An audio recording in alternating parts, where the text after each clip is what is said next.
Ok, bonjour à tous du coup, et on se lance pour cette deuxième conférence. Donc pour ceux qui n'étaient pas là à la première, tant pis, mais c'est pas grave, parce qu'effectivement j'enregistre les conférences, je les mets en ligne sur une petite chaîne YouTube qui s'appelle Édition Autre Chose. Si jamais ça vous intéresse, vous verrez les années précédentes, c'est quand même la 5e année que je travaille avec la librairie Ombre Blanche. Bonjour les filles, installez-vous très rapidement. C'est Christian Torel qui s'occupe de la librairie. Bon, je le dis à chaque fois, c'est difficile de paraître objectif, mais c'est vraiment une super librairie.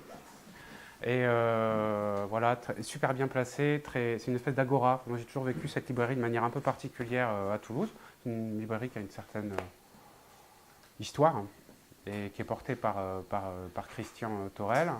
Christian nous accompagne tous les ans sur une édition qui s'appelle Blanche, avec la Fondation Écureuil. Je fais un peu de pub au passage, hein.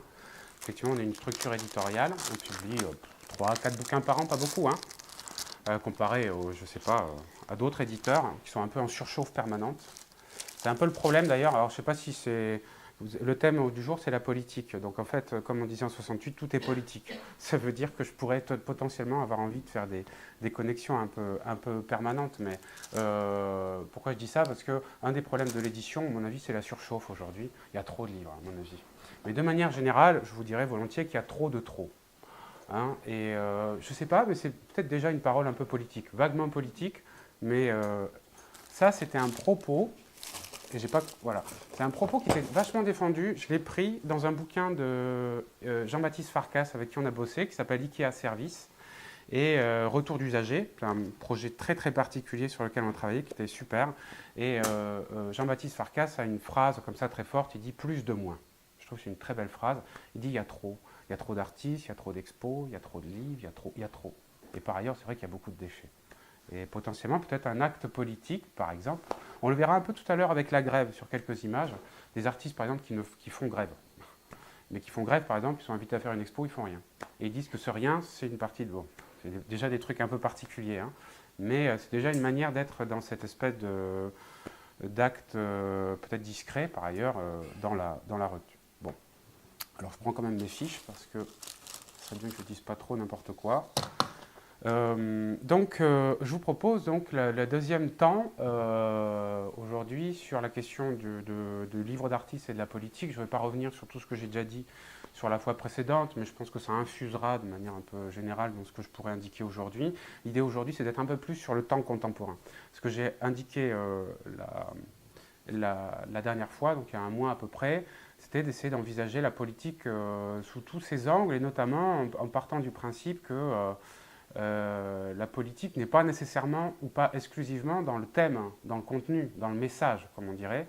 Il peut passer en fait par tout un tas de dimensions extérieures, ou on va dire a priori invisibles, mais qui pour moi pouvaient être quels outils, quels matériaux, mais peut-être encore plus, et là dans le livre d'artiste je trouve ça intéressant, c'est quel mode de production, quel mode de diffusion, à quel prix.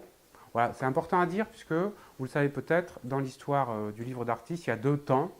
Il y a un temps, on va dire, avant les années 50-60, on place le début en 61 avec un ouvrage de Ruchet, Édouard Ruchet.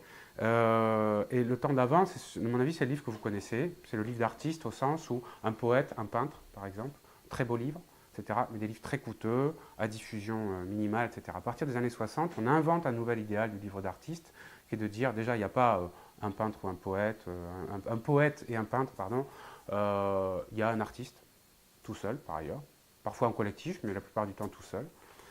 Et puis on a un objet qui n'est pas un objet cher. C'est-à-dire qu'il n'est pas signé, à produire il est simple. Donc c'est vrai que j'ai insisté par exemple au début sur des choses toutes bêtes, mais c'est des artistes qui font des photocopies.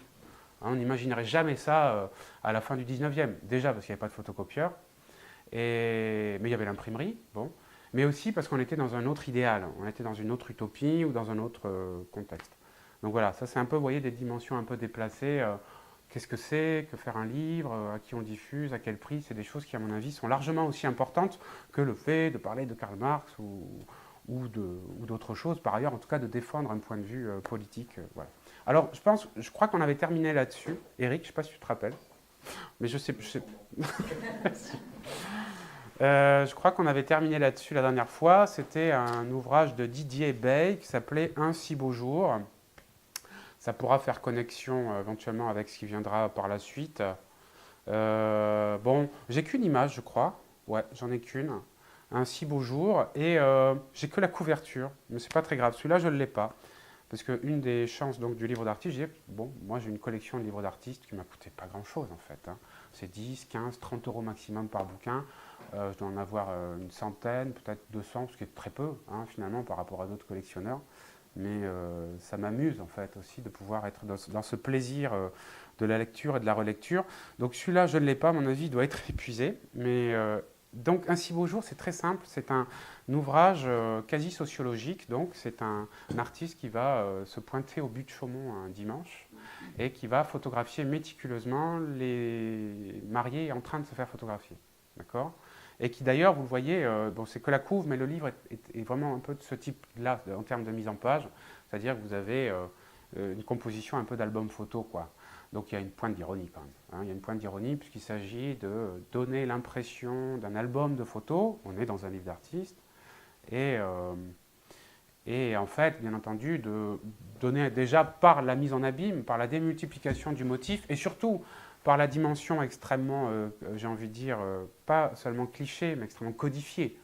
Le cygne derrière, le lac, la femme comme ci, l'homme comme ça, la petite branche au premier plan. Donc à la fois du point de vue du photographe, mais aussi du point de vue de la codification sociale, la démultiplication de l'indifférence presque, du dispositif comme ça, très, très codifié, le rend presque drôle et en même temps le rend encore plus palpable. C'est facile hein, comme dispositif, mais c'est efficace. C'est un des projets. Donc là, par exemple, pour moi, la dimension politique est très évidente à plein de niveaux. L'approche plutôt sociologique, par exemple, ce qui est vachement intéressant. Il y a cette idée que l'artiste n'est pas là pour s'exprimer, il est là pour comprendre le monde. Ça, c'est politique pour moi déjà. C'est presque idéologiquement politique. C'est-à-dire, l'artiste n'est pas là. Ça, c'était une phrase que je cite souvent de Godard, hein, que j'aime bien. Il dit on ne crée pas pour s'exprimer, on s'exprime pour créer. Hein, c'est une manière de dire. Je laisse la phrase arriver, hein, c'est-à-dire une manière de dire que l'expression pour l'expression, ce qui a par ailleurs été l'idéologie artistique pendant, je ne sais pas, en gros 2 siècles de modernité, à partir des romantiques, en gros, fin 18e, eh bien, cette vision-là, elle est un peu étriquée aujourd'hui, je dirais même qu'elle est potentiellement parfois un peu gênante, en tout cas elle sert le marché de l'art. La signature, l'individu roi, l'idée de la figure, voilà. Je m'autorise des parenthèses, hein, puis si on ne fait pas tout, c'est pas très grave, mais oui, c'est une dimension qui est devenue même, là il y a des très bons ouvrages de Jean-Pierre Minger, pour ceux que ça intéresse, qui est un sociologue, donc on reste un peu dans le thème de la sociologie, qui a fait une très belle sociologie du travailleur culturel, intermittent du spectacle, plasticien, etc. Il a fait un très beau livre il y a une dizaine d'années qui s'appelait Portrait de l'artiste en travailleur, un livre rouge d'ailleurs, assez petit, assez facile à lire, où en fait il indique qu'aujourd'hui, l'artiste, la figure de l'artiste, est devenue en creux aussi une figure presque emblématique, j'allais dire allégorique presque, du salariat d'entrepreneur. L'entrepreneur, c'est un créateur d'entreprise, mais c'est un créateur. Bref, il fait toute une lecture on va dire de la figure de l'artiste et par ailleurs, je dis, puis j'arrête la parenthèse, mais de sa condition réelle. Puisqu'en fait, ce qu'on a vu aussi, c'est que les conditions aujourd'hui de l'artiste sont des conditions extrêmement précaires. L'artiste est un espèce d'auto-entrepreneur, il a son atelier, il gère son truc. Si ça marche, tant mieux. Si ça ne marche pas, tant pis, quoi. Et c'est vrai que le champ de l'art est un champ magnifique, mais c'est un champ à très haute compétition. On oublie souvent de le dire, à très haute compétition entre les artistes, qui s'adorent d'ailleurs les uns les autres, hein. On a une grande solidarité entre plasticiens, mais c'est aussi des rapports qui sont très difficiles parce que, bon, voilà. Bon, je passe, mais parce que ça n'a pas grand-chose à voir avec le livre d'artiste. Mais bon, là aussi, moi, c'est un truc qui m'intéresse avec les livres d'artistes, c'est qu'on ne sait jamais où ils sont, exactement. J'ai, moi, dans ma collection, des livres d'artistes surprenants. Je crois qu'on avait évoqué cette question-là la semaine dernière, d'ailleurs. Un livre d'artiste, ça peut être un déplacement. On en aura un exemple, d'ailleurs, tout à l'heure qui sera amusant. Bon, je passe. Et théoriquement, je crois que c'est le moment où on bascule sur... Excusez-moi. Hein. Voilà, Boltanski. Sur ce qui pourrait être la deuxième partie. En tout cas, on va être vers des artistes plus contemporains. Alors, je commence avec Boltanski, que vous connaissez peut-être, Christian Boltanski. Et bon, ça c'est un ouvrage très ancien, hein, mais ça résonne bien avec Didier Bey, je trouve, par ailleurs. C'est des photographies de famille, donc d'albums de famille. Ça s'appelle Sans souci, si je ne dis pas de bêtises, le nom de l'ouvrage, Sans souci. Donc vous voyez, on a même le petit papier calque, etc. On a vraiment la reproduction d'un objet. En fait, c'est un objet éditorial, hein, ce n'est pas un vrai album. Et quand on s'approche, on voit qu'en fait, alors, on ne les voit pas bien, mais c'est des photos de dignitaires nazis. Donc c'est des photos de famille de dignitaires nazis. Hein, donc là, d'un seul coup, ça picote un petit peu, forcément. Mais ça, c'est typique, on va dire, du travail de... enfin, typique. Oui, du travail de Christian Boltanski, je trouve. C'est une espèce de mélange de banalité, d'horreur, parfois. Et puis, toujours des choses qui sont très, très fortes, quand même, en termes d'évocation historique ou d'évocation humaine, tout simplement, puisqu'en fait, il nous dit que ces gens-là sont des gens normaux. Hein, bon, après, on pourrait penser à Arendt, peut-être, à la banalité du mal, etc., etc. Mais et ce qui je trouve intéressant, en fait, c'est pas du tout ça que je pointe, moi, quand j'ai choisi cette idée-là. C'est par exemple ici le fait de choisir des photographies banales. C'est un acte politique pour moi. Ce que Bourdieu a appelé l'art moyen. Hein, l'art moyen, c'est-à-dire, c'est un art qu'on pratique tous, c'est les photos de vacances. C'est pas de l'art, d'accord, mais on peut voir parfois des messieurs sur la plage en été qui font des cadrages quand même, qui cherchent le cadrage, qui s'amusent à être dans cet art moyen, entre guillemets. Et ce qui est intéressant, c'est comment des artistes dans ces années-là, donc là, je ne sais pas quelle année on est, je suis désolé, je suis parfois un peu... voilà. Hein, mais il produit des livres très très tôt, années 60, dès les milieu des années 60, je dirais. Et c'est un grand producteur de livres d'artistes, Christian Boltanski. Mais l'idée d'aller puiser dans... ah ben voilà, on a la date, 91, raté. Alors, si j'étais taquin, mais je ne vais pas le faire quand même. Je leur ai dit que c'était peut-être une réédition. Mais je vais me taire parce que je suis filmé. Un autre exemple de ce type de dispositif, on reste un peu dans les, quand même, même si c'est des travaux différents, ça c'est Feldman, Hans-Peter Feldman. Tout ça, alors vous les connaissez peut-être pas, ou vous les connaissez peut-être, c'est des artistes vraiment tutélaires, à la fois du champ de l'art contemporain, et puis aussi c'est des gens qui sont eux plutôt d'une génération déjà assez, je sais pas à quel âge a Boltanski, Feldman pareil, c'est la même génération, c'est des gens qui doivent avoir 70 ans, je dirais. Et Feldman est vraiment emblématique de ça, par exemple, avec ce qu'il va appeler les builders. Les builders, vous voyez, ce sont exclusivement des photographies qui sont trouvées dans la presse. D'accord? Donc c'est une pratique de collectionneur d'images. Il va découper dans la presse des images qu'il trouve, qui sont des images par ailleurs assez banales hein, en tant que telles, mais qui va effectivement agencer, organiser sous forme de thèmes, sous forme de collection. Et les builders sont effectivement des petits ouvrages qui vont de, je crois, 2 pages pour le plus petit. Donc couverture, reliée et tout, mais il y a juste 2 pages dedans, à plusieurs centaines de pages. À chaque fois, c'est simplement des compilations d'images. Il n'y a pas de texte, il n'y a rien. C'est juste des compilations d'images. Ce sont des objets assez étranges, hein, par ailleurs. Je ne sais pas si j'ai d'autres images de builders. Voilà. Ça peut être même des footballeurs, des choses comme ça. Ce qui est très intéressant de mon point de vue. Ça peut sembler être des objets très banals. Hein. On peut se dire, oui, bon. Mais en fait, ce qui est intéressant, c'est des objets très troublants. Parce qu'il n'y a aucun commentaire. Il n'y a pas d'indication de lecture du type « Ah tiens, c'est ma collection de cartes de footballeurs », par exemple. A priori, il n'y a pas de livre d'artiste. L'objet est laissé muet. Et du coup, on accède à des choses qui sont beaucoup plus troublantes quand on prend le temps de rentrer dedans. Hein. On voit des images qui sont agencées et qui, dans le fil, créent des collections troublantes. Hein. Bien, je me rappelle d'un bouquin où c'est des collections de jambes de femmes. Juste des jambes de femmes, qu'il a trouvé dans la presse. Hein. Et d'un seul coup, on a un objet qui est plus énigmatique, qui est presque plus pulsionnel. Voilà. De manière générale, on peut aussi penser ici à des pratiques qui sont celles du pop art à la même époque, hein, c'est-à-dire l'idée d'aller puiser dans la presse quotidienne. On pourrait penser à Rucher, pourquoi pas, au 26 Gasoline Station. Mais Feldman, c'est vraiment une pratique tout à fait particulière. Donc on est vraiment dans cette idée du matériau pauvre. Moi aussi, c'est quelque chose qui m'intéresse, ça. Je crois que je l'avais évoqué. Voilà. Encore un autre exemple. C'est quelque chose que j'avais... ça, c'est Roberto... Je crois que je l'avais présenté déjà la semaine dernière, ça. Mais, enfin, le mois dernier, mais c'est pas grave. Roberto Martinez, Principe de réalité numéro 2, tout petit ouvrage. Il était parti d'un vécu qu'on a tous eu à une certaine époque, puisque c'est fini, ça, c'était les photos non facturées. Je ne sais pas si vous vous rappelez de ça. Pourquoi elles étaient non facturées? Pourquoi elles étaient non facturées? Parce qu'elles étaient floues. Donc elles étaient considérées comme ratées. Alors ça, quand vous êtes artiste, c'est vachement ambigu, forcément, parce que ben non, elle n'est pas du tout ratée, parce que, etc., etc. Donc c'était assez intéressant, parce que c'est un boulot, vous voyez, qui est... Alors, le livre est très simple, c'est la compilation d'un certain nombre de photos non facturées, présentées telles quelles, avec d'ailleurs le petit autocollant qui était rajouté à la main sur les photos, pour ceux qui se rappellent de ça. Donc là, je trouve que c'est vachement intéressant, parce qu'on a un matériau pauvre, et on a en plus un geste de goût qui est appliqué à l'image sociale. Pourquoi est-ce qu'on considère que le flou est raté, que le net est réussi? Bon, voilà, c'est un petit jeu à la fois assez simple. Moi, il y a quelque chose qui me plaît aussi là-dedans, qui m'a toujours beaucoup attiré, c'est l'idée que l'art pouvait se faire avec des choses très simples et très accessibles. Ce qui est par ailleurs pas forcément la tendance actuelle selon moi, puisque l'art a plutôt tendance, dans une mondialisation accélérée, l'art a suivi cette mondialisation, quand même de manière assez forte, à mon avis. En tout cas, il a participé. Par ailleurs, il a participé à la décoration de grands appartements bourgeois internationaux. Enfin, faut pas non plus, j'avais aussi dit, puisqu'on est dans le politique, allons-y, l'art a en partie, bien entendu pas tout, mais en partie participé aussi à une certaine idée de la mondialisation, etc. Et on a aujourd'hui énormément d'œuvres très imposantes. Hein, je pourrais citer des Jeff Koons, mais tout, en fait, tous les plus grands artistes aujourd'hui, à partir d'un certain degré de réussite, vont vers le très grand, le très gros, le très cher, etc.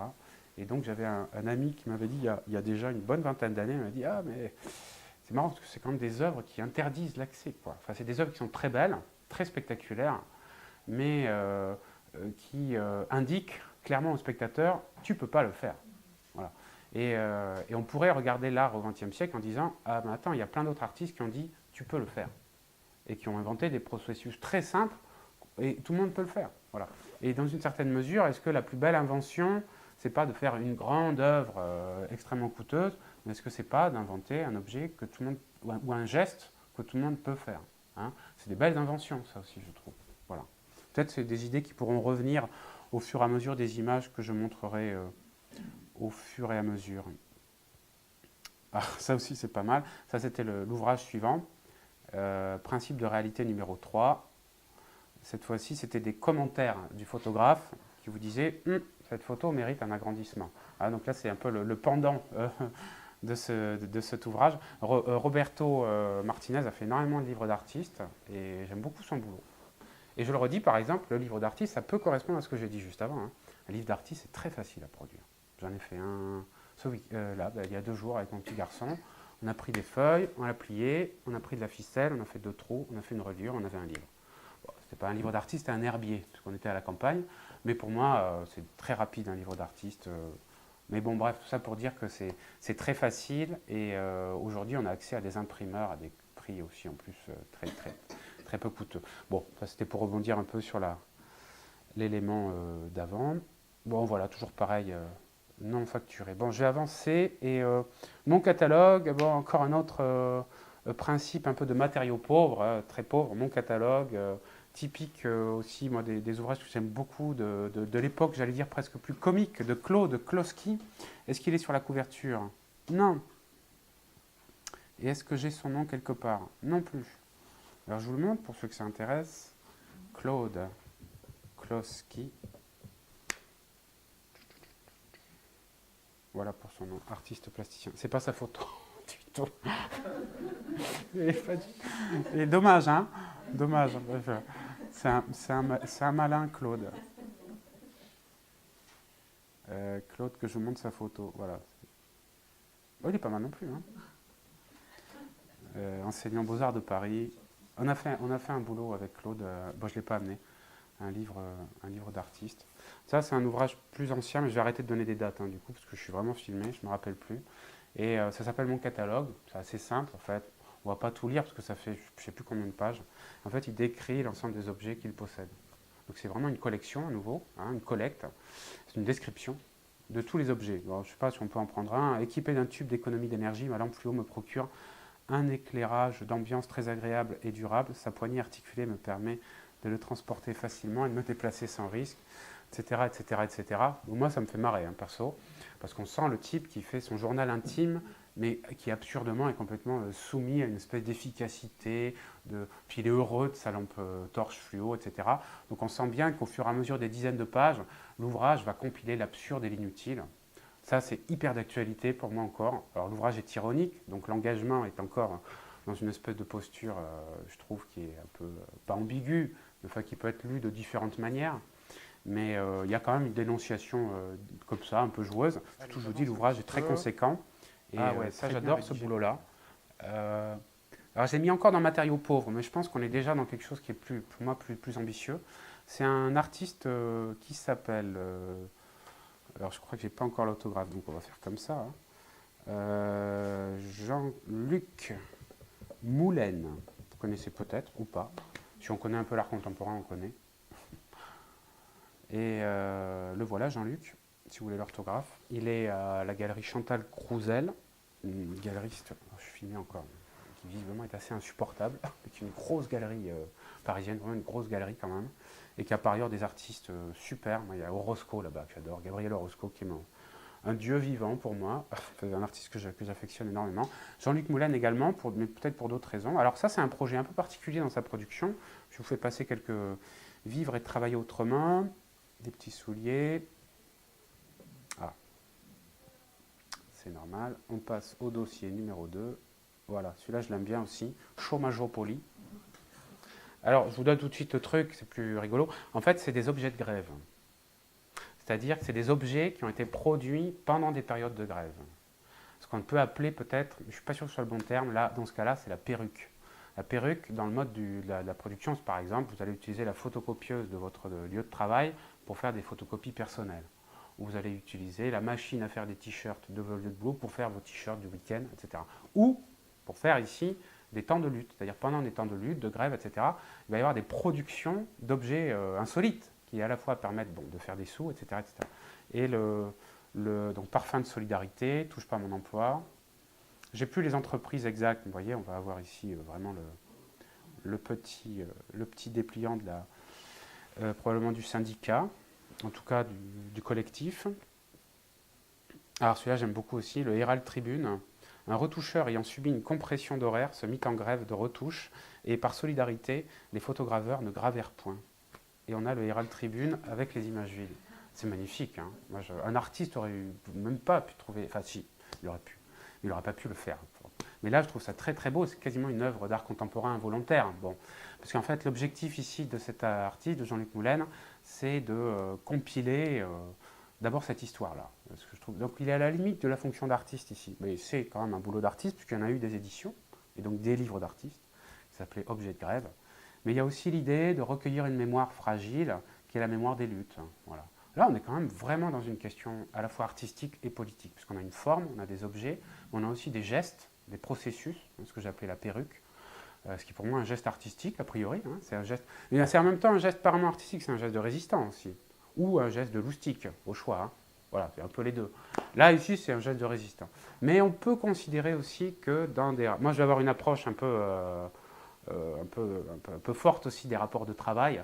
Il y a dans le rapport du travail qui est un rapport coercitif quand même, qui peut l'être dans certaines entreprises, c'est une forme de reprise de liberté. En tout cas, c'est une forme de résistance. Bon, voilà, après chacun en fera la lecture qu'il veut, mais je pense qu'on le pratique tous un petit peu d'une manière ou d'une autre. Il y a un très bon bouquin, pour ceux que ça intéresse, voilà, je continue les parenthèses, de Michel de Certeau. Michel de Certeau, le voilà. J'adore c'est un philosophe, c'est surtout un historien pour moi. Un historien anthropologue. Je ne sais même pas ce qu'il est vraiment en fait. Historien anthropologue pour moi. Et qui a fait un magnifique bouquin qui s'appelle, je ne sais pas s'ils l'ont mis, ils devraient le mettre en premier, Les chemins de l'histoire. Parce qu'il est spécialisé plutôt dans l'histoire, mais c'est... Ah, le voilà. L'invention du quotidien, les arts de faire. Un bouquin magnifique, très très beau, où il parle de la perruque. C'est pour ça que je dis ça. Tout le livre parle de ça. De la résistance, de l'argot. Qu'est-ce que c'est que l'argot? C'est une perruque du langage. Je ne sais pas si je me fais bien suivre. C'est une manière de se réapproprier le langage dans un langage dominant. C'est vraiment une présentation très années 60-70 aussi, hein, parce que je pense que c'est un ouvrage. Je vais arrêter les dates. je pense, comme ça je ne prends pas de risque. Mais en tout cas, on sent que cette période-là, en fait, où on s'interroge sur cette question des rapports de force, quoi. Une langue, c'est toujours des rapports de force. Et en fait, de manière générale, on pourrait dire, si on prend le principe politique, la base, c'est le rapport de force. Il y a toujours un rapport de force. Et l'idée, c'est qu'est-ce qu'on construit et comment on construit là-dedans. Bref, Michel de Certeau, si vous cherchez des petites lectures, j'adore. Relax, emploi, solidarité, justice, liberté, etc., etc. Bien entendu, les montres LIP, la fameuse édition LIP. Alors, ce qui serait terrible, c'est qu'aujourd'hui, celle-là, en collector, elle vaille une fortune sur Amazon ou sur eBay. Ça ne m'étonnerait pas, par ailleurs. Voilà. Alors, peut-être là, je pense qu'on est déjà sur des choses qui sont plus tellement dans la question du matériau pauvre que j'avais évoqué au début, des petites photos, des petites photocopies. Il peut y avoir maintenant clairement, peut-être pour certaines œuvres, des questionnements politiques massifs, plus directs, peut-être plus lisibles. Et ça, c'est une question, je me le disais un peu ce matin en révisant mes fiches, c'est une question qui est toujours névralgique, je pense, chez les plasticiens, c'est pour ça que je le redis. C'est un thème qui est compliqué, art et politique. Alors moi, c'est livre d'artistes et politique. Finalement, ça me simplifie un peu le travail. Mais si on le prend d'abord d'une manière un peu large, c'est un thème qui est compliqué et qui est compliqué d'abord parce qu'il est, selon moi, essentiel. Je reprends la formulation de 68, tout est politique, d'accord ? Ce qui, en fait, veut rien dire, parce que si tout est politique, pour moi, rien n'est politique non plus. Donc on ne va pas s'en sortir avec ça. Mais en même temps, il y a une indication sur l'idée qu'il faut avoir une vision transversale et pas s'arrêter peut-être à la démocratie représentative, à une certaine idée d'eux. Ça se construit un peu tout le temps et partout. Et en même temps, il y a une grosse difficulté de mon point de vue, enfin c'est mon approche, hein, mais au XXe siècle pour l'art, au XIXe et au XXe, c'est que l'art politique en tant que message politique a été une catastrophe. Enfin pour moi, au XXe siècle. Hein. Pour moi, c'est le réalisme socialisme, c'est l'art nazi. C'est-à-dire quand le message devient tellement clair et lisible, étrangement, artistiquement, c'est d'une pauvreté affligeante. Donc l'artiste a toujours une espèce de double outillage. Il doit être à la fois dans la forme, ce qu'on va même appeler le formalisme dans l'art moderne, et en même temps dans le contenu, ou dans le message, dans le motif et dans la forme. Je ne sais pas si vous me suivez, c'est deux choses différentes. Hein. La forme pure, la couleur, la ligne, et puis le contenu, c'est-à-dire le message, le motif, qu'est-ce que je représente, qu'est-ce que ça dit, est-ce qu'il y a du texte, etc. etc. Bon. Alors, ce dispositif-là, pour un artiste, ça n'a aucun sens. Parce que pour un artiste, forme et fond sont toujours liés. Et on ne peut pas les séparer.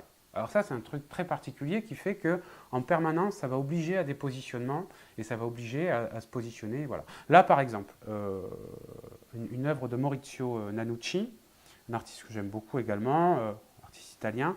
Le titre, c'est Art as Social Environment, qu'on pourrait traduire comme, je ne sais pas comment le traduire bien d'ailleurs. Ça serait l'art comme un environnement social. Hein, je pense que ce n'est pas la bonne traduction. Mais c'est cette idée, je pense, qui était typique à l'époque, était de dire l'art ne doit pas être que au musée. On l'avait dit ça d'ailleurs le mois dernier. Un livre d'artiste, ce n'est pas un objet qui est fait pour être au musée. C'est fait pour être dans une librairie, sur une table basse, fait pour être prêté, donné, vendu, comme ça. Dans des librairies spécialisées éventuellement, des choses comme ça, mais ce n'est pas fait pour être au musée. De manière générale, l'art n'est peut-être pas fait pour être au musée. Bon, ça c'est déjà un peu plus taquin.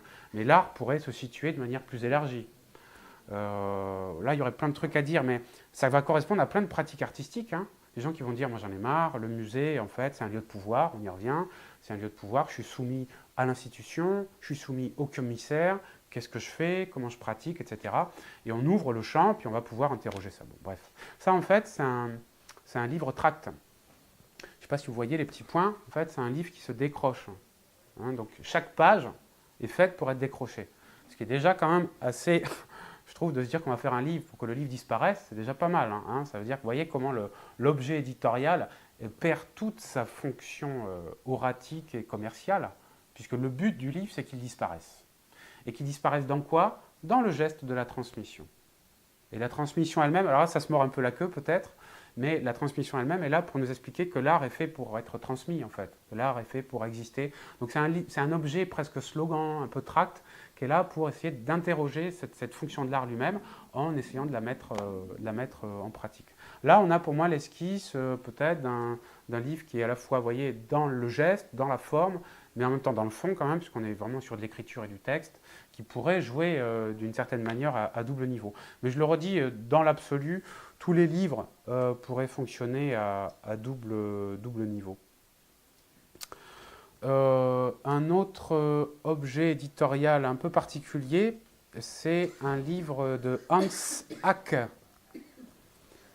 Alors, je ne sais pas s'il y a des artistes qui résonnent pour vous depuis le début, peut-être pas, mais je vous les donne quand même pour éventuellement creuser si vous le souhaitez sur tel ou tel. Alors, Hans, il est encore vivant, hein? Oui. Il est né en 1936 quand même. Hans Hack. Hack, artiste allemand. J'adore Hans Hack, mais c'est très particulier parce que c'est un artiste qui était plutôt un artiste conceptuel dans les années 60 et qui va être un artiste extrêmement engagé politiquement. Très très engagé politiquement, développé plein de boulot. Par ailleurs, je crois qu'avec Buren, c'est probablement les deux artistes qui ont été le plus censurés dans leur vie, des projets avortés en permanence, parce qu'à chaque fois il va là où ça fait mal. Donc, alors, par exemple, je ne devrais pas faire ça, mais je vais le faire. Si je le retrouve, c'est pas son œuvre la plus connue. C'était en Autriche. Là, je fais confiance à Google, voilà. Bon, je le montre comme ça. Par ailleurs, ça n'a pas donné d'édition, mais c'est pas grave. C'est pour montrer un peu les processus de travail qui peuvent être les siens. Vous voyez, là, il y a zéro expression. Ça, c'est au moment de l'Anschluss, d'accord. Donc, le régime nazi arrive en Autriche. Hein? Oui, l'annexion de l'Autriche. Et on va avoir l'installation sur la place centrale, je cherche la ville. C'est pas grave. Et sur la place centrale d'un obélisque qui est sur la statue de la Vierge. Et en fait, lui, à l'occasion d'une expo il y a quand même une vingtaine d'années, va simplement refaire la même sculpture. Vous voyez qu'artistiquement, c'est un geste qui est très simple, c'est quasiment un ready-made, si je reprends le terme de Duchamp. On refait le même élément. Et on dit qu'est-ce que ça dit historiquement, quoi. Et ce qui est formidable, c'est que d'abord, cette œuvre a été acceptée. C'était vraiment... Donc là, il faut dire merci à la municipalité, merci à la stratégie de l'artiste, je pense qu'il a été très malin dans la manière de le présenter, et au festival qui l'a accueilli. Et puis, en fait, ça va être génial, parce que cette œuvre-là, elle va exister, elle va être installée, on va faire des conférences, on va faire venir les enfants, et puis il va y avoir un attentat. Elle va être brûlée par, on va le voir après, des groupuscules nazis. Enfin, d'extrême droite, etc., etc. Donc, il va y avoir des articles de presse. Et donc, on va la laisser en l'état, on va rajouter des panneaux, ça va durer des semaines, voire des mois. Il va y avoir une flopée d'articles. Et en fait, je trouve ça vachement fort, parce que dans une certaine mesure, là, on touche vraiment à la politique. Mais pour de vrai, quoi. Et je dis ça parce que parfois, il me semble que dans le champ de l'art, la question du politique, ouais, je critique un peu aussi de ce point de vue-là, c'est toujours intéressant parce que la politique est très présente dans le champ de l'art, je trouve, on en parle énormément. Mais en même temps, quand on regarde concrètement dans les œuvres, on se dit oui, mais non. Comme si, quelque part, les œuvres qui parlaient du politique ne se posaient pas une question fondamentale que se pose tout syndicaliste ou tout gilet jaune ou toute personne en difficulté d'action politique. C'est comment est-ce que je vais toucher les gens, est-ce qu'on va en entendre parler, et est-ce que ça va changer les choses. Et ça, c'est une grosse question, que l'art se pose plus ou moins. L'art décrète des propos, pose des intentions, invente des protocoles, il est très fort pour ça, mais par ailleurs, la question vraiment de l'enchaînement est parfois plus faible. Bon, je passe parce que je montrais ça parce que ce n'est pas forcément des œuvres évidentes.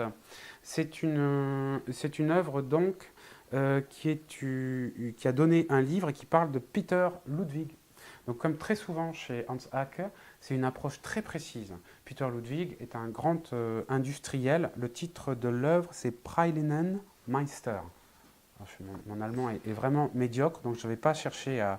Moi, j'entendrais maître, et en fait, c'est un chocolatier qui a fait fortune dans le chocolat. C'est un grand industriel allemand, mais c'est également un grand collectionneur d'art de son époque. Et en fait, tout le travail de Hans Hack, ici, c'est de faire le parallèle avec un travail qui est quasiment un travail de journalisme. Donc là, on peut se poser des questions. Hein. Tu es journaliste, tu es artiste. En fait, il est artistico-journaliste à un certain moment. C'est-à-dire qu'il utilise la puissance de l'image pour parler de questions très concrètes. Et on imagine pourquoi il est souvent censuré, en fait. Hein. Parce que tant que vous parlez de manière générale de la politique, ça va. Mais dès que vous êtes très précis, les problèmes arrivent tout de suite. Ils arrivent très vite. J'avais eu un souci comme ça avec une œuvre que j'avais installée à l'hôpital du Coin, à Toulouse, où j'avais parlé de Pfizer. Parce que je connaissais qu'un grand laboratoire mondial de médicaments, et qu'ils ont un médicament qui est absolument affreux, qui s'appelle le Celebrex, bon, qui est un antistéroïdien. Enfin, ça a été déjà dénoncé 1000 fois, mais c'est un médicament qui n'est plus sur le marché maintenant, je crois. Mais bon, c'est un truc terrible. Et j'avais fait une œuvre là-dessus qui était dans le hall d'entrée avec le nom de la boîte, où j'expliquais tout le problème, etc. L'œuvre a tenu, je crois, 3 jours. Hein. Elle a été retirée suite à des plaintes et des menaces de poursuite judiciaire de la part du laboratoire Pfizer. C'était les visiteurs médicaux qui avaient repéré ça dans le hall, qui ont prévenu la maison centrale et qui ont fait que donc l'œuvre a été virée en 3 semaines. J'aurais dit les médicaments c'est pas bien, attention, la santé pour tous, tranquille. Hein. Donc c'est toujours voilà. Mais le risque, alors là je parle vraiment personnel, mais le risque c'est que l'œuvre était tellement informative que formellement il y avait un risque. Je ne sais pas si je suis très clair.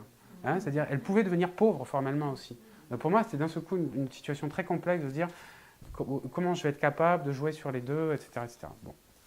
Bref, ici, on a une œuvre qui est vachement intéressante, en fait, mais qui est difficile à présenter comme ça à l'oral. Il faudrait lire les textes, etc., où il fait le parallèle, et moi je le trouve vachement intéressant, entre la réussite commerciale de ce grand industriel et par ailleurs sa réussite de collectionneur et la manière dont il envisage et il considère sa collection d'œuvres d'art contemporain.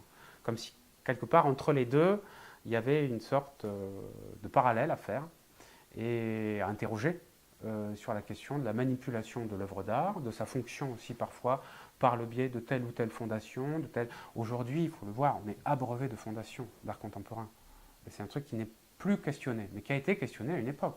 C'est-à-dire, est-ce qu'il faut que l'art passe par le privé ou est-ce qu'il faut qu'il soit au contraire par le public? On sait que les deux posent des problèmes, mais aujourd'hui, on a clairement une option qui est fondée sur le privé. Hein, le privé est vraiment aujourd'hui encouragé fiscalement et il est massivement aujourd'hui, on va dire, il compense aussi les pertes massives des caisses de l'État. Bon, je ne veux pas rentrer trop là-dedans, mais c'est des questions qui sont aujourd'hui assez fortes quand même aussi dans le champ de l'art. Alors j'avais une petite phrase, puis je terminerai sur Hansack là-dessus. C'est une traduction approximative. Hein. The Chocolate Master expose l'enchevêtrement systémique du groupe de Peter Ludwig et du mécénat. Hansack déclare certaines de ces subventions nous seront retournées dans des conditions difficiles. Les œuvres restent non seulement sous le contrôle du fondateur, elles lui confèrent également un pouvoir sans précédent sur la propriété publique et sur l'argent des contribuables dans des organismes publics.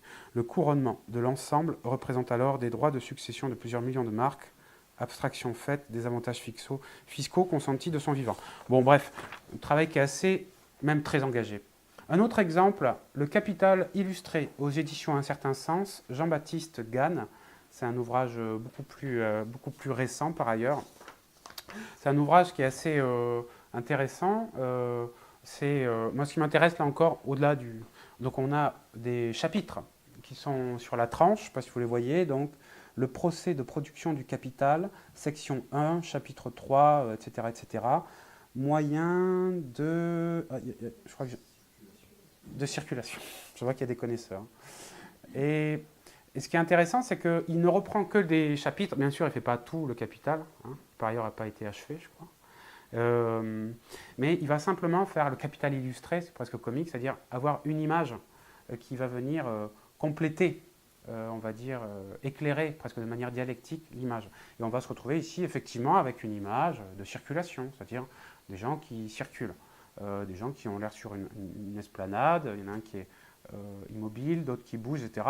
Sauf qu'on voit qu'il y a un cheval hein, et qu'on est donc sur un circuit hippique, qui est un lieu quand même plutôt de haute circulation. Enfin, tout de suite, c'est plus compliqué. C'est-à-dire, la question, c'est liberté de circulation, mais pour qui? Et comment? Et dans quelles conditions? Donc d'un seul coup, ça devient... Et ça, je trouve ça intéressant, par exemple, cette manière d'envisager une image qui est finalement assez subtile, c'est-à-dire qui mélange banalité et précision, quoi.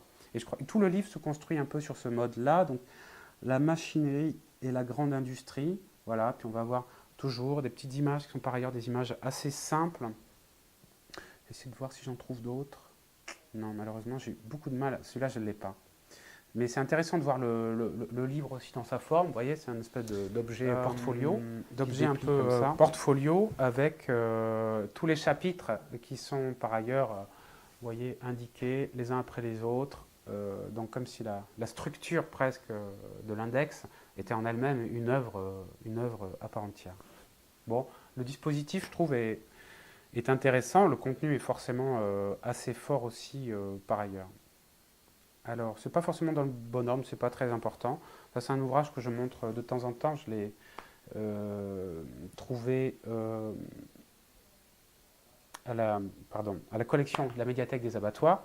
C'est un jeu de cartes. Hein, donc là, on est encore dans un dispositif, je trouve, formel qui est assez ludique. Il y aura un petit côté un peu fluxus. Donc, c'est négociation, hein, c'est le titre. Et vous allez avoir toute une série de cartes. Donc, c'est intéressant par rapport au capital illustré, parce qu'on retrouve peut-être un dispositif équivalent, c'est-à-dire un mot, une chose assez simple, et des images, donc le chômage, l'actionnariat, l'avancement, l'emploi. C'est pas une vision du travail extrêmement joyeuse, hein, dans l'a priori. Mais je rappelle que l'origine étymologique de travail, c'est en romain, c'est tripalium. Hein, c'est un instrument de torture quand même. Hein. On vous écartez les bras. De manière générale, quand on regarde toutes les étymologies du mot travail, c'est pas terrible. Hein, c'est pas terrible. Mais bon, ça après, c'est notre condition. C'était Nietzsche qui disait que toute personne qui ne disposait pas des 2 tiers de son emploi du temps était un esclave. Hein, donc on est tous potentiellement des esclaves ici. Et la libération, c'est pour ça, ça aussi c'est des choses dont on parle très peu, mais à une certaine époque, la question du temps libre était au cœur aussi des discussions sociales pour des tas de raisons. Bref, je passe. Le pouvoir absolu, etc., etc., la négociation, le CA, oh punaise, là, conseil administratif, le patronat. Alors pourquoi j'avance? Les compétences. Et alors, c'est dommage parce que je ne sais pas si je l'ai passé. Ah voilà. En fait, il y a des règles. C'est un vrai jeu. C'est un vrai jeu. Il a l'air un peu compliqué quand même. Hein. J'ai jamais joué pour être honnête. J'ai pas eu le temps, mais j'ai bien lu toutes les règles. Elles sont relativement complexes, mais on sent qu'il y a eu un vrai test derrière et c'est tout à fait jouable. Donc là, vous voyez par exemple, si je reprends mon fil, on a un objet ludique, formellement innovant quand même, puisqu'on voit bien que la pratique du peintre, du sculpteur a basculé vers le champ du quotidien, c'est-à-dire l'idée que ça c'est très fluxus. L'art, c'est quoi? C'est le jeu. C'est très simple, c'est le jeu, jouer. Et puis faire du jeu une forme de création à part entière, avec des questions, des enjeux, une histoire, des interrogations, des ruptures, des choses comme ça. Mais après tout, ça n'est que ça n'est qu'un jeu. Donc là, on change vraiment de matériau, hein. On n'est plus dans l'œuvre attendue, on est dans un objet artistique inattendu. Ça, c'est quelque chose à laquelle j'ai toujours été sensible, cette idée que l'art peut passer par des actions, des gestes, des matériaux simples. Voilà, c'est un truc que j'interrogeais d'ailleurs dans un petit bouquin que je n'avais pas sorti depuis longtemps, qui s'appelait Attention peinture sèche. Ça, c'est un ouvrage à moi. Et notamment, j'avais une image que j'avais fait comme ça, où on voyait un boulanger qui faisait des croissants de forme bizarre. Et dans ma tête, c'était cette idée que, en fait, on peut être créatif partout. Hein. Il suffit parfois de prendre un nouveau site, un nouveau matériau, de le déplacer, et il suffit de changer les formes, de changer les protocoles, et la création potentiellement se fait partout. Bon, et puis il y a bien dû y avoir quelqu'un qui a inventé le premier croissant. Donc je me dis, toutes les œuvres consacrées ont commencé par être des petits objets minoritaires, inattendus, etc. Bon. Bref. Un autre registre pour le coup, mais qui est formellement intéressant, c'est Sophie Ristel-Weber avec Eleven Blow Up. Alors j'en avais plusieurs à montrer, mais je crois que c'est Eleven Blow Up que je vais montrer. Celui-là est un peu particulier quand même, d'autant que le thème est assez chargé. Le thème est assez chargé puisque au départ, elle est partie de l'attentat à la voiture piégée contre Rafik Hariri à Beyrouth. C'était en 2005? Non. C'est quand? 2006. C'est 2006. Alors l'œuvre a été faite en 2006, mais l'attentat est vachement plus ancien, non? Bon, ça me reviendra. Et c'est plutôt une dame qui a une pratique de la photo de presse, etc. C'est vachement intéressant de voir comment elle se positionne. Donc là, à mon avis, c'est un questionnement qui est peut-être une petite parenthèse, mais qui est intéressant, c'est la question de la représentation de la guerre, qui est toujours problématique en art. Là encore, Godard disait, la guerre c'est simple, c'est un morceau de fer dans un morceau de chair. Ouf, définition un peu brutale, c'est dans Le Petit Soldat qui dit ça, un film assez ancien mais qui est super bien. Mais c'est en fait toujours problématique de représenter la guerre, pour des tas de raisons, et on ne peut pas la montrer telle qu'elle. Et peut-être pour ces enjeux de forme et de fond aussi. C'est-à-dire qu'est-ce qu'on montre, comment on le montre, est-ce que ces images sont montrables ou pas. Dans un autre registre, je pense qu'il ne faut pas tout mélanger, mais la question de la Shoah a posé le même genre de problème. C'est-à-dire qu'est-ce qu'on montre et comment on le montre. Ça devient problématique. Vous savez qu'il y a même eu des artistes, des penseurs, des philosophes, pour dire qu'après la Shoah, on ne peut plus faire de poèmes. Je crois que c'était la formule, c'était de... Ça me reviendra. On ne peut plus faire de poèmes après la Shoah. Bon, heureusement, on en a refait. Mais c'est compliqué. Et faire des images, c'est compliqué aussi après des choses comme ça. Et qu'est-ce qu'on montre, comment on le montre, etc. etc. Bref. En tout cas, là, elle était partie de ça. Alors, le protocole, je le dis rapidement, même si c'est compliqué, elle ne fait pas d'image sur ça, mais elle va, par exemple, regarder de 2003 à 2006 à l'agence Reuters à Londres. Elle va regarder des rushs de vidéos des caméramans irakiens sur les attentats à la voiture piégée en Irak. Donc déjà, elle étend. Elle part de cet événement névragique, très dur, puis elle va vers tous les attentats. Voilà. Mais après avoir vu toutes ces images, là encore, elle ne va pas travailler directement là-dessus. C'est après tout un processus qu'elle va reprendre des morceaux de paysages photographiés au cours de ses propres voyages en Irak, qu'elle va mélanger avec d'autres voyages qu'elle a fait. Je ne sais pas si je suis très clair. Et elle va recomposer fictivement des scènes d'attentats à la voiture piégée. Je ne sais pas si je suis très clair. Hein, c'est un peu compliqué comme processus, mais finalement c'est le processus qui est intéressant. C'est-à-dire elle aurait pu peut-être faire des photos comme un photojournaliste d'attentats. D'accord ? C'est pas ce qu'elle fait. Elle passe par tout un processus presque allégorique, fictif ou d'écho qui passe par d'autres images pour parler de ce qui l'intéresse. Bon, ça m'intéresse. Je ne sais pas si j'en parle très bien, mais je trouve que le processus est intéressant. Cette manière justement de poser la question de la représentation en interrogeant les représentations elles-mêmes d'ailleurs, parce qu'il y a des images d'elle, des images pas d'elle, et tout ça est fait sur Photoshop. Bon, voilà. Et elle est vraiment... tous les dispositifs de travail qu'elle met en œuvre sont souvent de ce registre-là. C'est des très belles images par ailleurs. Ça existe en livre, ça existe en expo, etc. etc. Troublant, hein, même comme manière de représenter la guerre, je trouve, en tout cas la violence, c'est troublant parce qu'il n'y a aucune personne vivante. Là encore, vous voyez, c'est une réponse par le vide, par le manque. On ne montre pas le truc, on montre après, et encore c'est un après, etc. Bon, allez, je passe. Ah, encore un autre tractage, c'est les tracteurs. Hein, c'est tract. Et c'est Antonio Gallego et Roberto Martinez. Je ne sais pas si vous vous rappelez, Roberto Martinez, on l'a vu tout à l'heure avec les photos non facturées et le principe de réalité.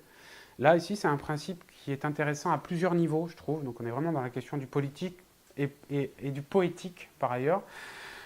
Politique à plusieurs niveaux. D'abord, parce que c'est un travail collectif. Ça a été lancé par ces deux artistes, c'est aux éditions Un Certain Sens. C'est à nouveau un livre tract. Ça veut dire que c'est dommage, on ne l'a pas sur la tranche, je ne crois pas. Mais en fait, c'est juste une reliure à la colle, il n'y a pas de couverture. Et on décroche les feuilles une par une. D'accord ? Ça a été activé des dizaines de fois, à des différents moments. C'est-à-dire, on prend le livre, et puis on défait les pages et on les donne. Donc c'est vraiment un travail de tractage. Le deuxième élément, je trouve, qui est intéressant, je ne sais pas si on arrive à lire, par exemple, ça c'est une proposition d'un artiste. Donc le deuxième élément intéressant, c'est quand Antonio Gallego et Roberto Martinez sont allés voir plein d'autres artistes et leur ont dit « fais-moi une page ». Et ça, c'est intéressant aussi, parce que je l'ai dit tout à l'heure, la question de l'individu roi, de l'artiste roi, elle est fondamentale, mais elle est un poil pénible aussi. Et on peut avoir envie d'inventer d'autres formes de créativité collective, d'interdépendance, de dialogue, d'enrichissement, etc., etc. Après tout, l'individu n'est pas l'objectif, hein, si on reprend la phrase de Godard. C'est le moyen, mais d'accéder quand même à autre chose peut-être. Donc le livre s'organise de cette manière-là. Donc je trouve que c'est une pratique qui est à la fois très simple, mais assez généreuse, assez ludique, et je trouve qu'il se positionne quand même à un endroit qui est important.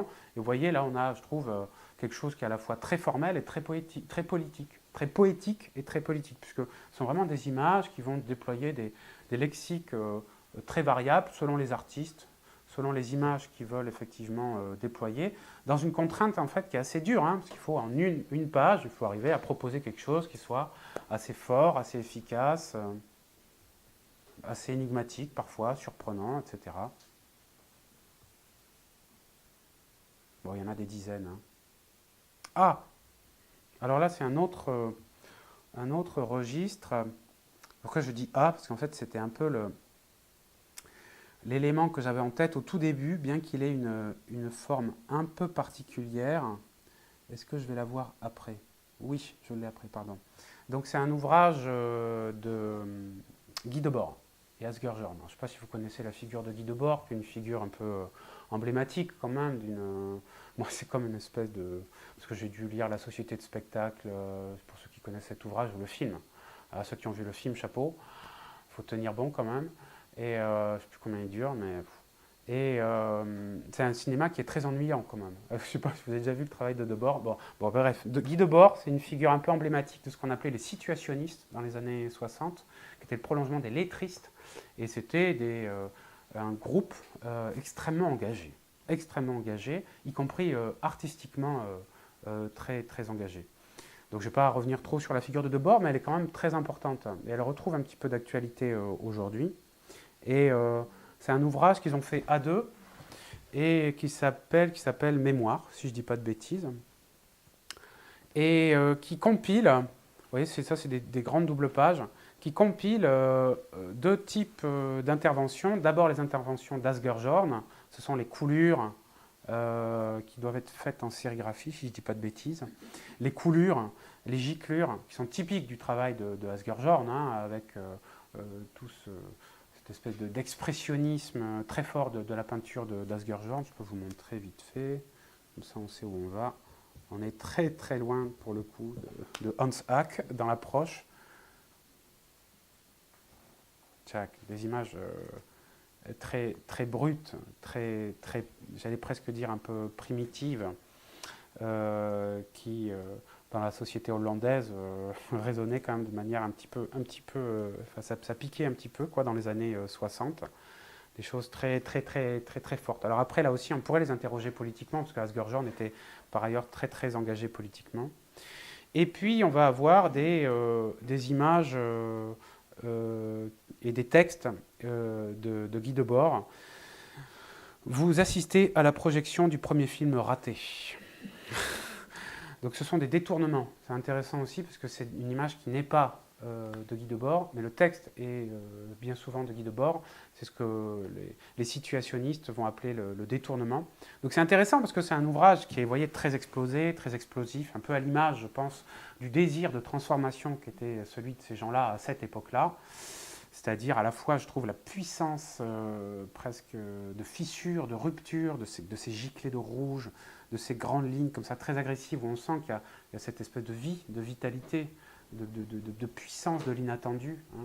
C'est un peu, c'était Deleuze qui disait ça, il disait il n'y a rien de plus inattendu qu'un chien qui court comme ça ou qu'une vitre qui se fissure. Il parlait du zigzag.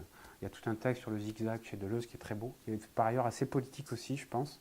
Mais quelque part, il y a un peu cette idée de la rupture, de la chose inattendue. Et puis, à l'inverse, la dimension très, très théoricienne de Guy Debord, de réflexion sur la société, de langage, et puis aussi de mémoire, parce que là, c'est aussi un livre de mémoire sur lui-même, sur ses films, sur ses engagements, etc., etc.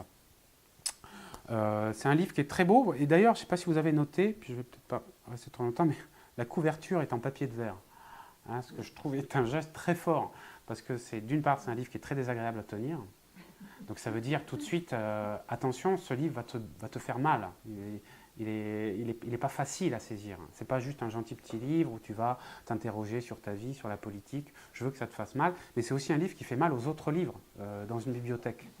C'est-à-dire vous le rangez, les deux livres qui sont à côté, c'est pas bon pour eux. À chaque fois que vous rentrez, vous sortez, etc. Il faut imaginer que c'est... Donc c'est à la fois